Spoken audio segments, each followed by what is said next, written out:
بربكم والتدبير أبلغ لفظ في معاني التعظيم. فعظموا خالقكم حق عظمته وخافوا من بأسه ونعمته ولا تكونوا عن شكر فضله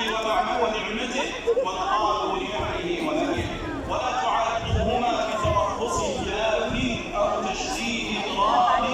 أو علة دون صدق القيام وعظموه ونزهوه عما يقول ويفعل على ذل الأوثان والمشركون ولا تخبطوا صحائفكم بالبدع والمحدثات ولا تفسدوا دينكم بالذهاب إلى السحرة والكهان والدجالين والمشعوذين الذين يدعون